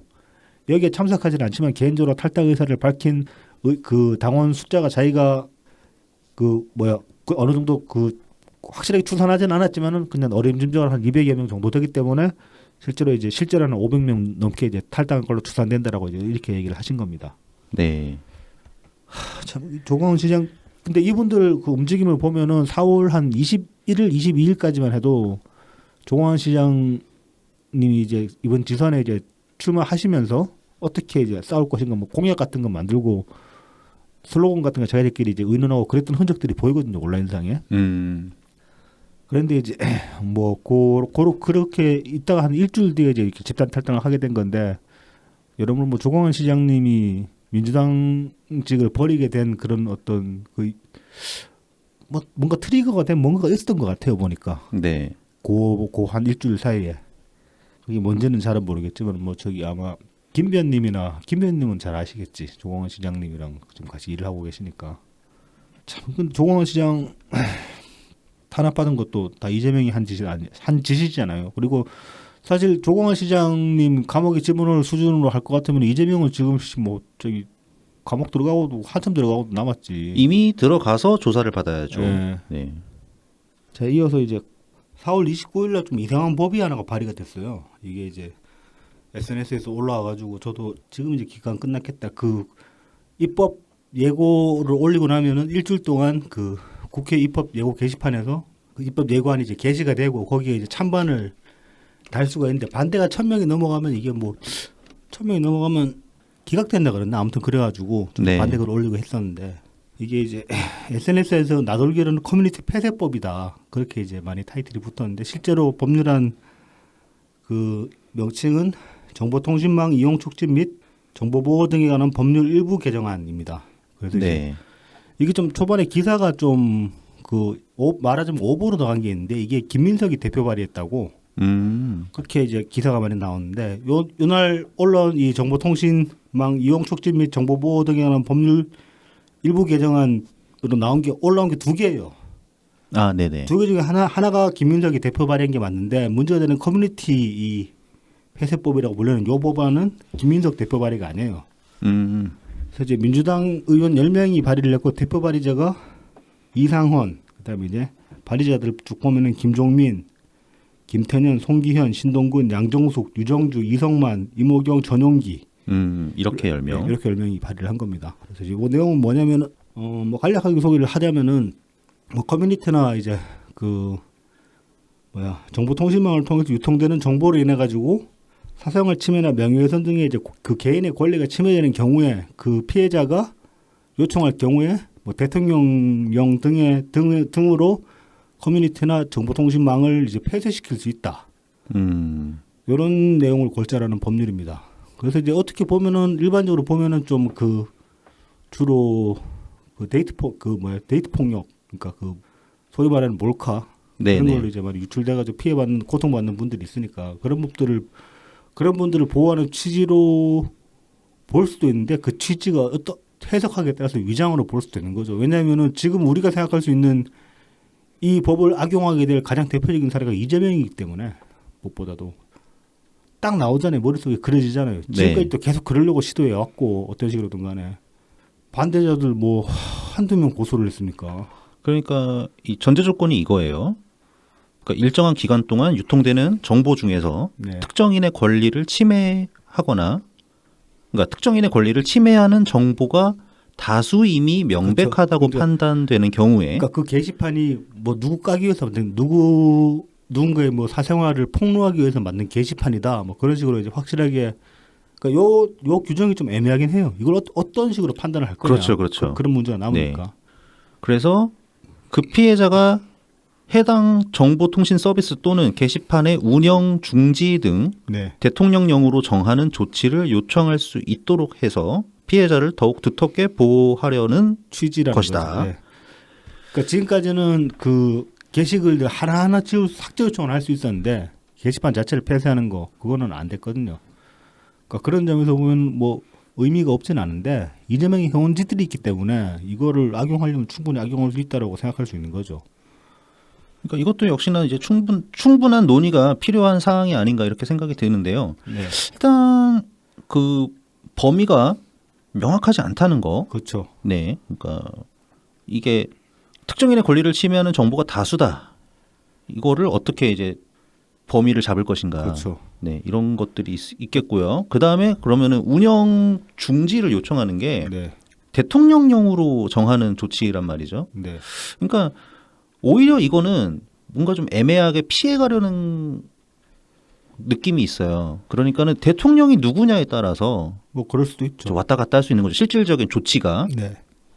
이거는 그러니까 이것까지 법률로 정할 수 없는 것인지 만약에 정한다고 하면 그러니까 개인의 명예를 보호하기 위한 것이니까요. 저는 이 명예훼손 관련해 가지고 좀 그러니까 이런 식의 어떤 그 개인 보호 차원에서 이런 식의 법안을 만드는 것 자체가 이제 자체는 저는 뭐 틀리지 않다고 생각하는데 다만 이 명예훼손의 범주부터 명확하게 잡아야 된다고 보거든요. 그래서 공인을 어디까지 규정할 것인가를 일단 법률을 확실하게 정하고 그다음에 공인에 해당하는 사람은 명예훼손이라고 말할 근거가 그러니까 명예훼손을 논할 자격이 없다 뭐 그런 식으로 명시를 한다든지 해가지고 적어도 정치인 비판에 관해서는 허위 사실이 아닌다면은 절대로 막으면 안 된다고 생각하거든요. 근데 이재명은 그 법안을 너무 많이 악용해 왔죠 지금까지. 고무줄 잣대죠. 다만 이제 저는 만약 이 법이 통과된다면은 이걸로 인해서 열린 공간 같은 거 개작살하는 도움이 될 수도 있다. 의지만 있다면 그 피해자들이 의지만 있다면 그런 생각은 들긴 합니다. 한편으로는. 그래서 이게 민주당이 만약에 이재명 보호를 위해서 이걸 정말로 입법을 한 거라고 치면은 이것도 스스로의 뭐 자기 발등 찍는 결과를 낳을 수도 있다. 그런 생각도 어느 정도는 듭니다. 그렇죠. 뭐 그 검경 수사권 조정도 마찬가지고 사실은. 개딸들 모임도 있을 거잖아요. 그렇죠. 거기도 찍어가지고 피해자들이 찍어버리면 네. 특히 개딸들도 보면 지금까지도 뭐 대단한 소리를 하는데 좀 이따가 말씀드리겠지만은 뭐 최강욱 관련해가지고도 무슨 박지현을 이낙연 대표가 꽂았는데 이런 개소리하는 미친 것들이 있어요. 뭐 이거 무슨 검치산자도 아니고 왜 그러나 몰라 진짜. 뭔가 비판을 하는 거는 좋은데 앞뒤는 좀 따져보고 해야 될 거 아니야. 박지원 스스로가 밝혔잖아. 이재명이 1시간 동안 자기한테 전화해가지고 비대위원장 맡아달라고 요청해왔다고. 네. 어쨌든 이 법안이 이제 앞으로 만약에 계속 진행이 되면 일단 상임위에서 논의가 돼야 될 거고요. 네. 네. 그런 다음에 이제 뭐 상임위 통과가 되면은 뭐 본회의까지 가게 될 텐데 뭐 어떻게 될지 한번 지켜보는 것이 필요할 것 같습니다. 네. 그래서 이제 얘기 나왔으니까 이제 그 또 있었던 네. 참 민망하네. 개헌은 이야기 안 하고 싶어요. 최강욱 건이라고 합시다 그냥. 네, 최강욱 건이라고 네. 하죠. 이 뒤에 또 대통령님이 이야기를 해야 되는데 앞에서 이렇게 들어온 이야기는 별로 안 하고 싶어가지고. 뭐 경상도 전체가 그런지 모르겠지만은 이제 저 주변에서 부산 애들이 이거를 슬리퍼를 얘기할 때 이렇게 제가 경상도 사람 아닙니까? 네 거기서도 슬리퍼가 그겁니까? 네, 슬리퍼 우리 딸딸이 그래요, 딸딸이. 딸딸이 신고 왔냐고. 나는 어릴 때 이게 자유행위를 뜻하는 용어라는 걸 몰랐어요. 그렇죠. 중학생 때까지 몰랐어요. 그러니까 슬리퍼가 더 많이 쓰이잖아요. 그리고 일상적으로 그냥 네. 그 저희 학교에서도 보면 그때 이제 실내화를 신었잖아요. 옛날에 그렇죠. 초등학교 때 네. 그때 보면은 그 학교 앞에서 파는 하얀색 운동화 그렇죠. 캔버스 천으로 된 운동화처럼 된 그런 실내화를 파는 반면에 그때 이제 슬리퍼가 점점 보급되던 때라 가지고 누구는 딸딸이 신고 오고 누구는 실내화 신고 오고 그렇게 얘기를 했었다고. 그러니까 뭐 나는 그랬는데 오늘 한 중학교 갔다 오면 전혀 다른 의미라는 거야. 이게 뭐야 이게? 네. 그랬던 기억이 있는데 아무튼. 네, 앞서 이제 말씀드린 딸딸이는 신는 거죠. 네, 어쨌든 그래서 이게 이제 민주당의 그 국회의원 보좌관들까지 포함된 이제 화상회의에서 중화상회의에서 이제 이런 그 무슨 아이스 브레이킹 하겠다고 말하자면은. 뭐 김남국이랑 사적으로 친한가 봐요. 제가 보기에는 뭐 친할 수도 있겠지. 친하지요. 네, 그쪽 바닥에서 안 친할 수가 없지. 같이 둥그렀을 테니까. 네. 뭐 그래서 이제 뭐 그렇게 얘기를 한 모양인데, 뭐 저는 100번 양보해서 그게 뭐 적절했다는 발언은 아니지만은 생각 없이 나올 수도 있다고는 생각을 해요.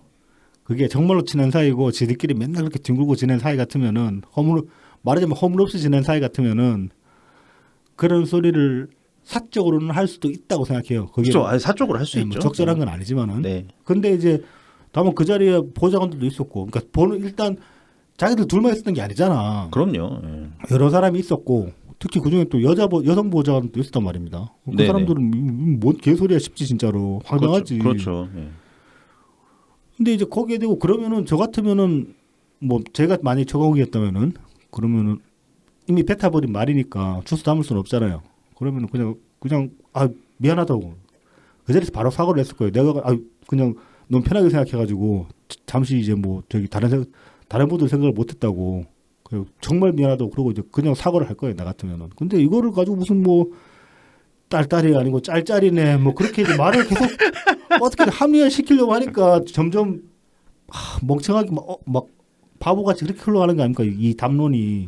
게다가 그 뒤에 따라오는 것들이 그렇죠. 제보자가 늘 있는 거잖아요. 제보자가 누구냐. 제보자 색출하라 그 소리하고 그다음에 또 저기 셀럽들이라고 뭐 류건이나 아니면 저기 또 누구야 옛날 저기 열민당 대표가 누구였지?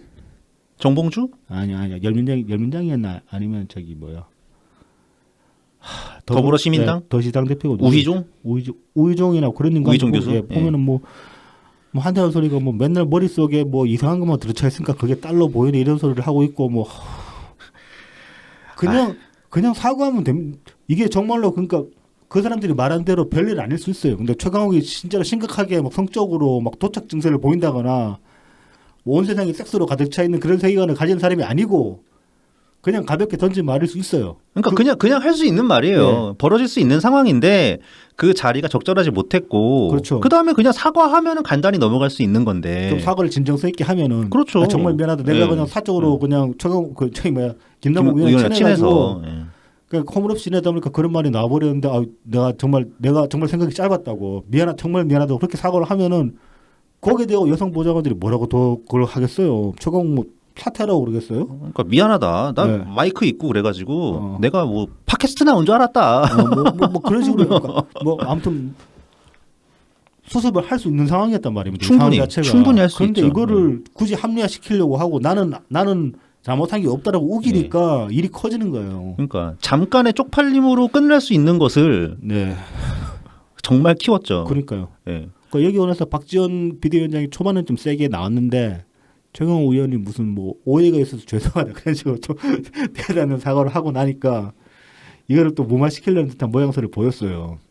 그래서 이제 그 점에 대해서는 좀 실망스러운 면이 있고, 왜냐면 박지원 위원장이 그동안에 보였던 어떤 좀 강성의 이미지, 단호한 이미지. 네, 단원 이미지 예. 그런 거랑은 전혀 맞지 않는 지금 행보를 보였으니까 이제 뭐, 타협을 한 거지. 머리가 아프다가 그냥 타협하는 거죠. 예. 근데 이 관련해 가지고 보면은 좀 웃기는 양상인 게 개딸들끼리 분열이 일어나고 있어요 지금. 그러니까 이제 개딸 그래도 그 정말 페미니즘 그 기반으로 한 그런 20, 30대 여성들이 있고 그런 그다음에 분들도 있을 그 거고. 개딸들을 참칭한 기존 민주당, 기존 이재명 지지자들이 있단 말입니다. 근데 그 사람들은 페미니즘이랑 거리가 먼 사람들이에요, 애초에. 그래서 이제 전혀 관계 없죠. 그냥 오직 뭐 팟캐스트면 팟캐스트, 네. 아니면 오직 이재명이면 이재명, 뭐. 이 국면 초반에 막 저기 최강욱 비판하는 사람들을 무슨 문파라고 이건 반대고 이건 반대가 아니고 이거 이제 이 이야기도 두 쪽에서 다 나왔는데 서로 자기들을 반대하는 사람들을 문파라고 몰아붙인 거예요. 그러니까 그 페미니즘 기반의 개딸들은 최강욱 실드 치는 거를 문파라고 이야기를 했고 그다음에 기존의 그 개저씨류의 개딸들은 또 최강욱 까는 걸 문파라고 지랄을 한 거야. 서로 문파 탓쓰는데 사실은 자기들끼리 머리 잡고 싸우고 있는 거야 지금. 근데 박지원 위원장 그 가운데에 놓여가지고 지금 양쪽에서 지금 머리 쥐어뜯기게 생긴 셈이 된 거죠. 딴지 같은 데서 지금 뭐 박지원 잘라라 그런 소리 나오고 있고 사퇴하라 그런 소리 나오고 있고 이거 가지고 에이구 이 사람들아. 여기서 뭐 그 저기 아까 말씀하신 것처럼 그 뭐 이 고발자 색출하라 그딴 소리 그러니까 2차 가해를 그렇게 한 것도 그것도 문제고 그리고 가장 큰 문제는 최강욱이죠. 이거 대단한 걸로 뭐 자기 합리화 시키려고 해요. 이 사람이 얼마나 자존감이 없으면 그래. 그러니까 그 열린민주당의 당 대표였고 지금은 합당해가지고 최고위원 자리에 있는 사람 아닙니까? 당 지도부의 일원인데 이런 식으로 일을 처리하면 안 되죠. 그러니까 최강욱이나 아니면 그 옹호자들이 말하는 거 이거 라이트한 그러니까 가벼운 소리였다.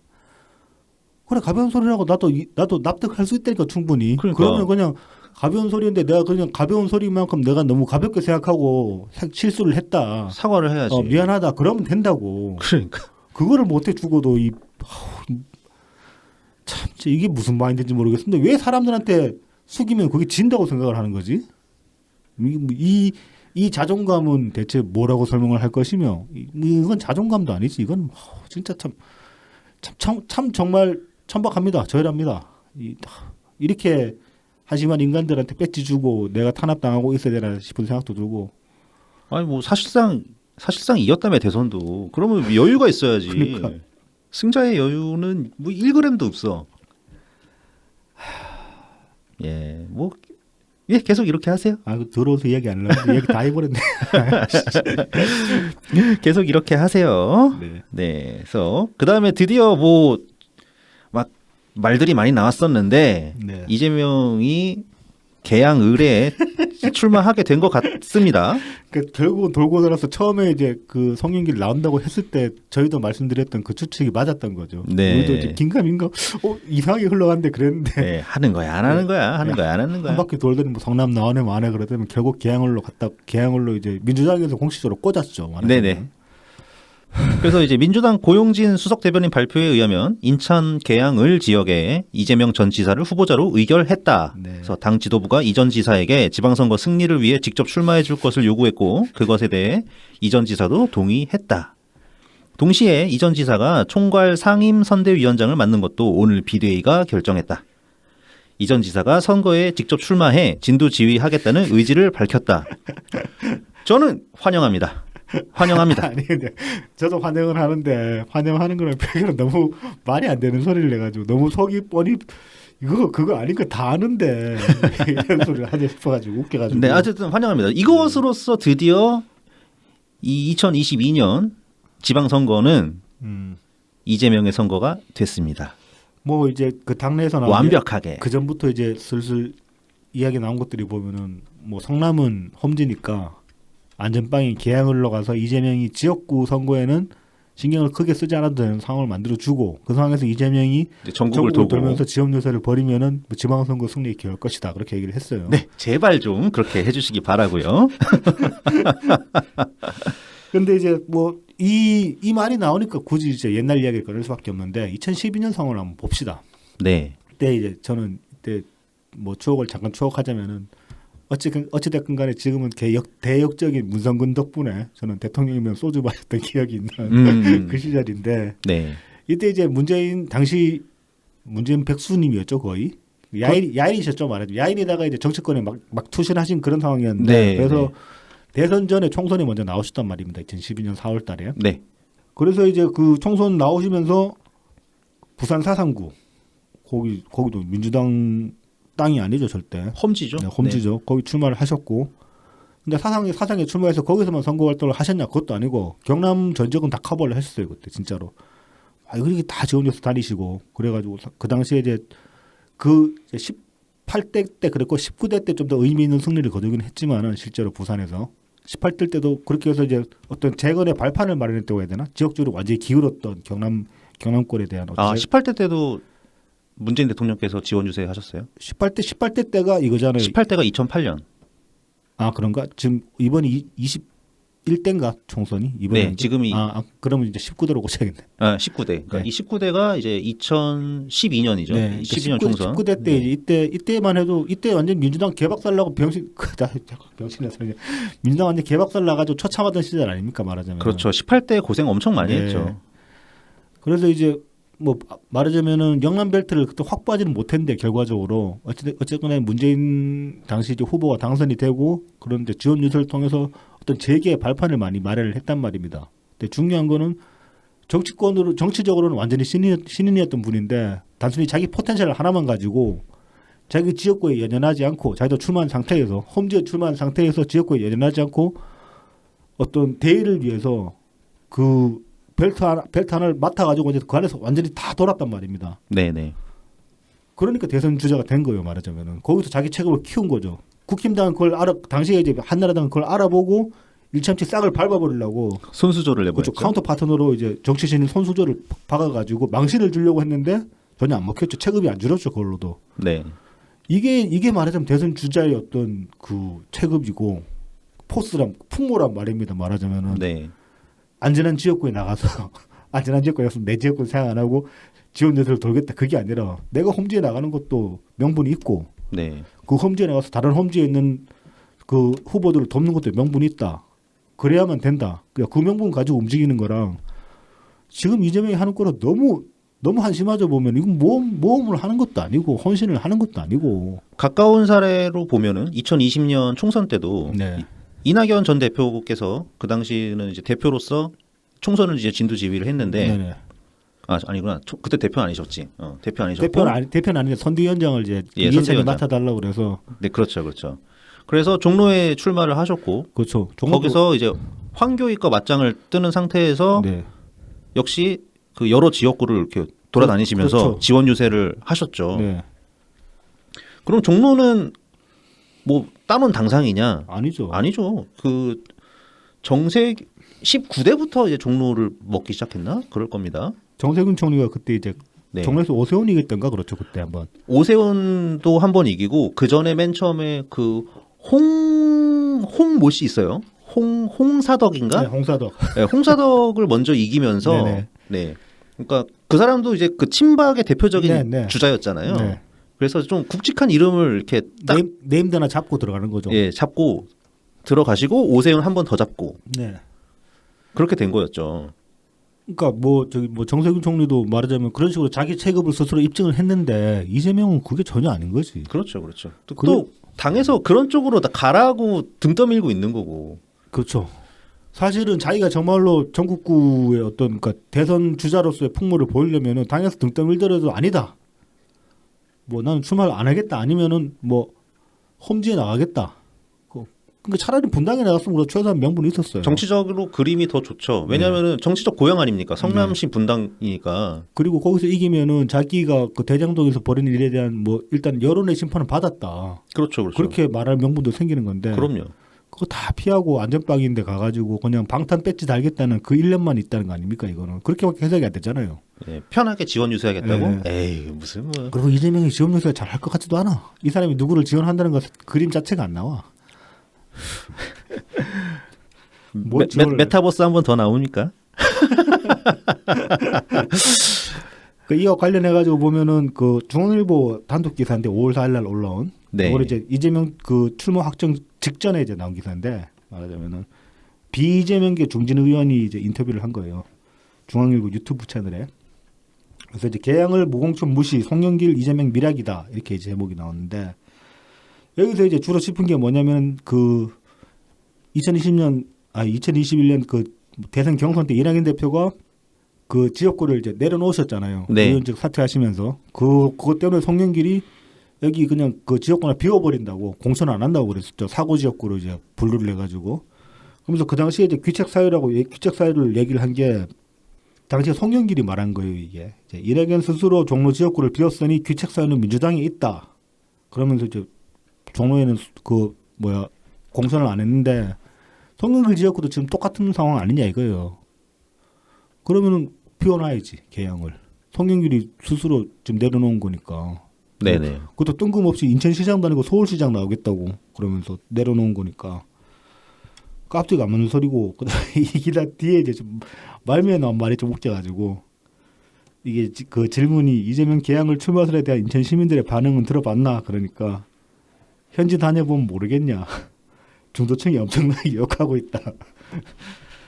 그래서 박남춘 민주당 인천시장 후보도 그것 때문에 걱정이 많을 듯한데라는 질문에 뭐 그렇다 이렇게 대답을 했으니까 인천에 이제 여론이 안 좋다는 거죠. 네. 그래서 이 이야기도 김찬식 씨가 했던가 하여튼 그 인천의 국회의원들은 대체로 다 반대라고 해요. 네네. 반대라고 하는데 그 인천 시의원 출신이던가 하여튼 거기 4명인가가 그 제발 좀 이재명을 개항을 해 출마를 시켜달라 뭐 이런 식으로 기자회견 같은 것도 했었죠. 네.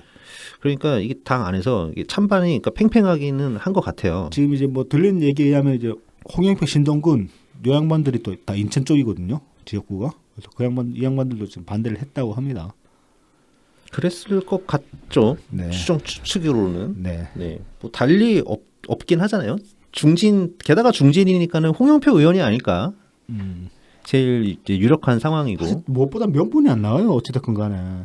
지금 그 이번에 보궐 나온 지역구들 쭉 그 지난 대선 때 그 표 받은 거 이제 쭉 살펴보면은 유일하게 이긴 데가 개항이거든. 개항을이거든.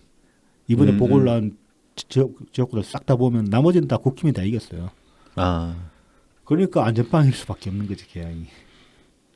이게 개항을이 뭐 지금 현재 시점으로 그 이전에 꽤 오랫동안 이제 민주당의 텃밭이 되어 있었는데 송영길이 5선했으니까요 거기서. 네.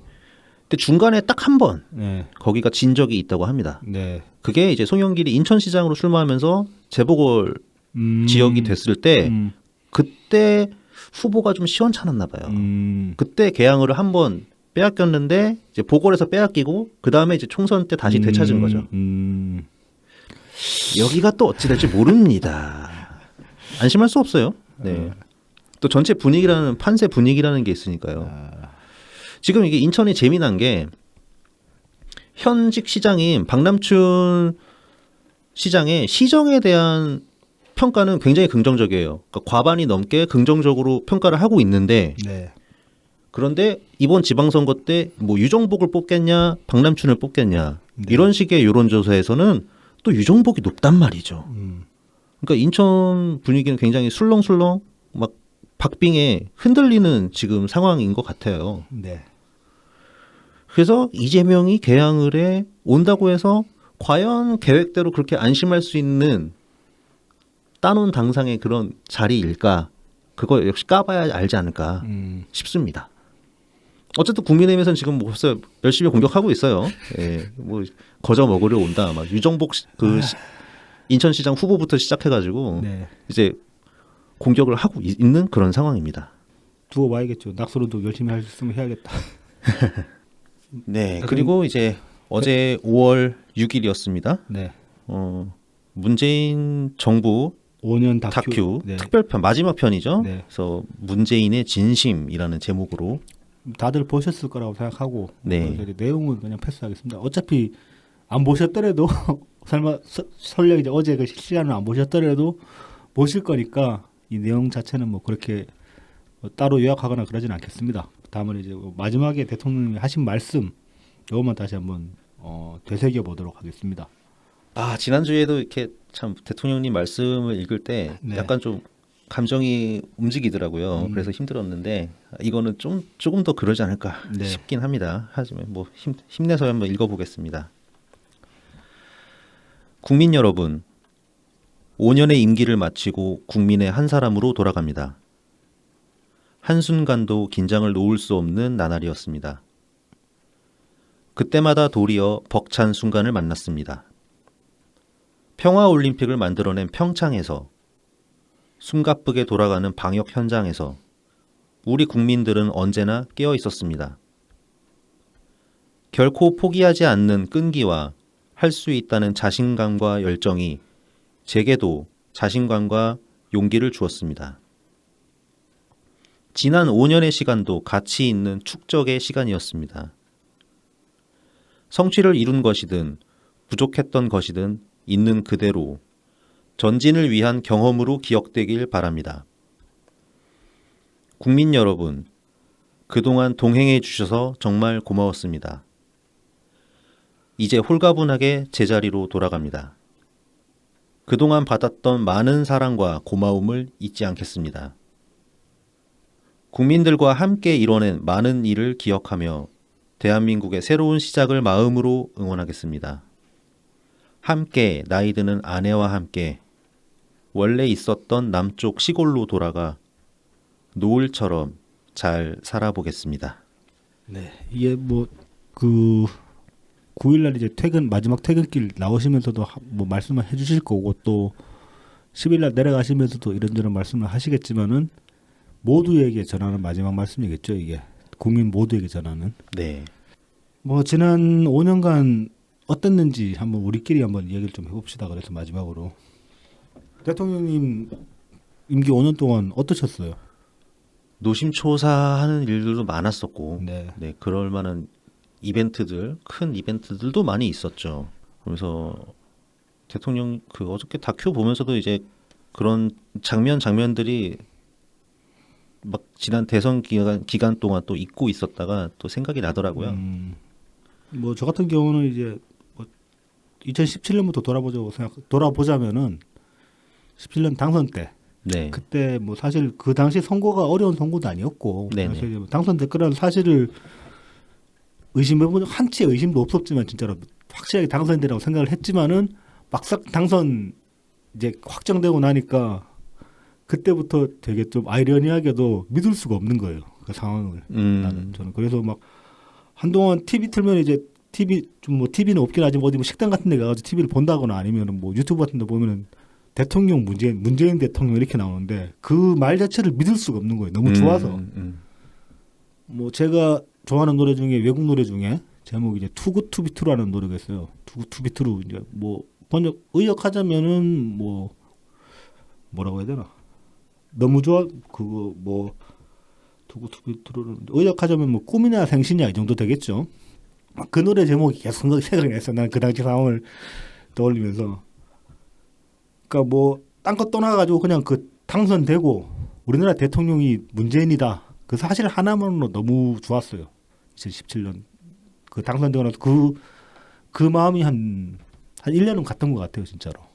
그래서 뭐 지금 BC님 말씀하신 것처럼 뭐 노심초사하고 많은 일들이 있었죠. 5년 동안. 뭐 가슴 벅찬 순간들도 많았고 또 스트레스도 그만큼 많았죠. 사실 좋았던 만큼 스트레스도 많았죠. 반대자들이 뭐 태클 거고 지랄하는 게 한두 건이었습니까? 뭐 그놈의 또 나오는 이 단어 그 이동형이 딸딸이 그 소리 한 거부터 해가지고 평창 때도 보면은 뭐 또 뭐 그 저기 그 여자 하키 선수들 아이스하키 여자 하키 선수들 그거 가지고 또 뭐 대단히 시비 걸고 임기 초반부터 온갖 말도 안 되는 태클들 많았잖아요. 그런 식으로 해서 이제 뭐 스트레스도 많이 받았지만은 이번에 이제 제목처럼 그 모든 날을 다 합쳐서 생각해봐도 어느 날 하루도 빼놓지 않고 좋지 않았던 날이 없었어요. 문재인 정부를 생각할 때마다. 그래서 이제 뭐 제가 문재인 정부를 대하는 어떤 제 초심이라고 하면 그냥 단지 대통령 문재인이라는 그 말 하나만으로 좋았던 그 마음이 제 초심이었고 저는 이제 그 초심 그리고 대통령님이 그런 제 초심을 저버리신 적이 한 번도 없었다. 뭐 저는 그렇게 생각이 들어요. 그리고 뭐 저 개인적인 뭐 얘기를 좀 하자면 저 제 스스로 제 퍼스널리티는 제가 생각하는 제 퍼스널리티는 되게 고집이 센 인간이고 남말 안 듣고 그러다 보니까 이제 누구를 추종하고 따른다거나 누구를 스스로 이렇게 제 스스로 누군가를 저 사람이 나한테 가르침을 준 스승 같은 사람이다 그렇게 여기는 사람이 저는 거의 없어요. 저는 뭐 제가 나온 학교의 선생님도 은사님이라고 부르고 그런 선생님도 없고 그냥 세상에 나밖에 없는 그런 인간이거든 어떻게 보면은. 근데 제가 정말 뭐 스승님이다라고 생각할 만한 사람이 문재인 대통령님인데 그 이유가 뭐냐면은 그게 이제 뭐 정치적인 걸 떠나가지고 사람과 사람 사이에서 가장 기본적이 될 게 저는 신뢰라고 생각하거든요. 그리고 이제 그 신뢰라는 게 딴 게 아니라 어떤 사람을 대할 때 정말 진심으로 대하는 거. 그게 어떤 신뢰가 기본이고 또 그 신뢰의 기본이 누군가를 진심으로 대하는 거잖아요. 근데 이게 이제 말은 쉽지만은 사실은 누구도 그렇게 잘 못합니다. 근데 그 진심이 기본이 된 신뢰, 그걸로 뭔가를 이뤄낼 수 있다는 거를 현실 세계에서 몇 년에 걸쳐서 뭐 문재인 정부 임기 5년 길게 보면 2012년부터 10년 동안 한 10년 동안 몸소 보여주신 분이 문재인 대통령이에요. 이거는 정말 어떤 식으로 누가 나한테 신뢰나 진심이 기본이고 그게 가장 강력하고 그게 전부다라고 말을 한다고 해도 누구도 나한테 그거를 완벽하게 설득을 시킬 수가 없는데 문재인 대통령은 말이 아니라 행동으로 그걸 나한테 설득을 시키신 분이에요. 그러니까 나한테는 정말 스승인 거지. 그런 면에서. 초인이시죠. 그러니까 뭐 그냥 좀 더 객관적인 이제 입장으로 보면 초인이라고 할 수 있고 제 개인적인 그런 이제 관점으로 보면 저한테는 이제 엄청난 스승인 거죠. 그 가르침을 이렇게 하면 된다라고. 다만 이제 그게 간과하기 쉬운 게 단순히 진심만 가지고 되는 건 아니고 그 진심에 걸맞는 능력이 있어야 됩니다. 그러니까 능력과 진심은 같이 가야 돼요. 근데 우리는 진심만 있는 사람도 많이 봤고 능력만 있는 사람도 많이 봤어요. 능력만 있는 인간이 대표적인 게 이재명이지 뭐. 그 당 장악한 거 보면 능력은 있어요. 근데 능력하고 저는 실력은 다르다고 생각하거든요. 능력은 뭔가를 할 수 있는 포텐셜이라고 보면은 실력은 실제로 뭔가를 해낸 건데 이재명은 당 장악할 만큼의 능력은 되지만 이거를 국가적인 어떤 국가를 선도하는 그런 만큼의 실력은 없는 인간인 거잖아 말하자면. 근데 그게 왜 그러냐? 이재명은 진심이 없기 때문이거든. 진심을 보일 만한 진심이 없기 때문이거든. 자기의 어떤 사적인 욕망만 가득한 인간이니까. 뭐 그래서 저는 그런 면에서 문재인 대통령이 정말 제 스스로 말할 수 있는 너는 네 인생의 뭐 길잡이나 스승이 누구냐라고 이제 누가 물어본다면은 문재인 대통령이다라고 말할 수 있을 것 같아요 이제는. 지난 5년이 그랬어요 저한테는. 뭐 보통 보면 이제 뭔가를 배운다 그러면은 막 고통이 따르잖아요. 네네. 근데 문재인 대통령님이 가르치는 데는 그게 없었어. 이런 배움도 처음인 것 같아. 내 개인적으로는. 하지만 왠지 평생 고통받을 것 같은 저는 그런 기분이 듭니다. 뭐 때문에? 그걸 쫓아가기가 너무 힘들어요. 에이 그것도 그렇게 생각하니까 그런 거지. 근데 그건 뭐 힘들 게 뭐 있어요. 그냥 하면 되는 거지 뭐. 잘 안 되니까. 그런 게 있어요. 그러니까 이제 아까 제가 그 능력이랑 진심이 같이 가야 된다고 말씀을 드렸는데 뭐 말하자면 그런 얘기랑 비슷해요. 힘없는 정의는 뭐 정의가 아니다. 그런 얘기 많이 하잖아. 정의 없는 힘은 뭐.